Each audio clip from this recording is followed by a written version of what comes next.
Hi friends, চলে এসেছি আবার একটি নতুন ভিডিও নিয়ে। আর তোমরা যারা নতুন তারা অবশ্যই চ্যানেলটি সাবস্ক্রাইব করে দাও। চলে এসে আজকের টপিক হলো তোমরা মলি মাছের ব্রিডিং কি করে করবে।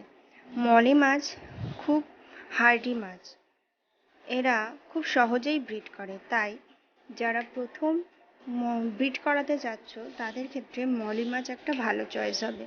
মলি মাছ খুব সহজেই ব্রিড করে এবং মলি মাছ একবারে বাচ্চা দেয়, ডিম দেয় না, তাই আরও সহজ হবে এর বাচ্চাগুলো টিকিয়ে রাখা। তো আজকে সেটাই বলবো মলি মাছের ব্রিডিং সম্পর্কে।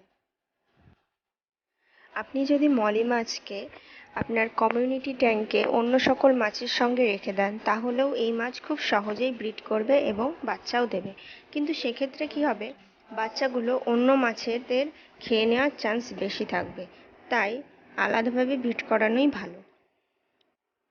মলি মাছের ব্রিডিং করানোর ফার্স্ট স্টেপ হলো মেল এবং ফিমেল সিলেক্ট করা। প্রথমে তো মেল এবং ফিমেল সিলেক্ট করতে হবে এবং দুটো ফিমেল প্রতি একটা করে মেল রাখতে হবে। কারণ কি, ব্রিডিংয়ের টাইমে মেল মলিগুলো একটু বেশি অ্যাগ্রেসিভ হয়ে যায়। এবং সেকেন্ড স্টেপ হলো আপনি আপনার মাছের ব্রিডিং করানোর আগে 1 মাস ভালো করে খাবার খাওয়ান। লাইভ ফুডও খাওয়াতে পারেন, আবার ড্রাই খাবারও খাওয়াতে পারেন। এর ফলে কি হবে, আপনার মাছগুলো ব্রিডিং করার জন্য একদম পারফেক্টলি রেডি হয়ে যাবে।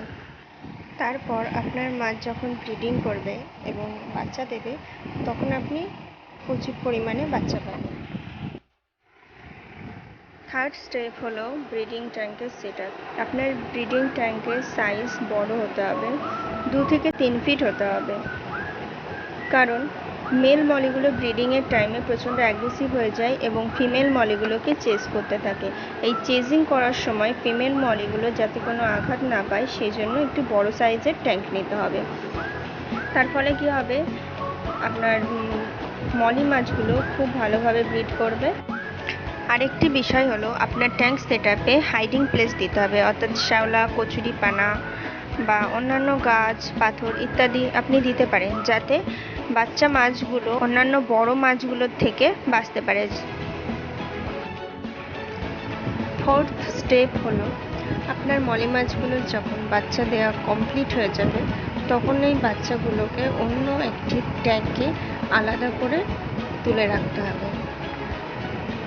না হলে কি হবে, বড় মাছগুলো বাচ্চা মাছগুলোকে খেয়ে ফেলতে পারে। আর আলাদা ট্যাঙ্কে রাখলে কি হবে, আপনার মাছগুলো, ছোট বাচ্চা মাছগুলো খুব তাড়াতাড়ি বড় হবে। এই জন্য একটি আলাদা ট্যাঙ্কে ছোট মাছগুলো তুলে রাখতে হবে। আজকের ভিডিওটি এই পর্যন্তই। ভিডিওটি যদি ভালো লেগে থাকে লাইক করো, শেয়ার করো এবং কমেন্ট করে জানাও। আর এই সম্পর্কিত আরও নিত্য নতুন ভিডিও পাওয়ার জন্য অবশ্যই চ্যানেলটি সাবস্ক্রাইব করে দাও। ভিডিওটি শেষ পর্যন্ত দেখার জন্য অসংখ্য ধন্যবাদ। আর তোমরা যদি মলি মাছের মেল ফিমেল আইডেন্টিফিকেশন ভিডিও দেখতে চাও তাহলে ডেসক্রিপশানে যাও, ওখানে আমি লিঙ্কটা দিয়ে দিয়েছি, ওখান থেকে দেখে নাও এবং চ্যানেলটি প্লিজ সাবস্ক্রাইব করে দাও।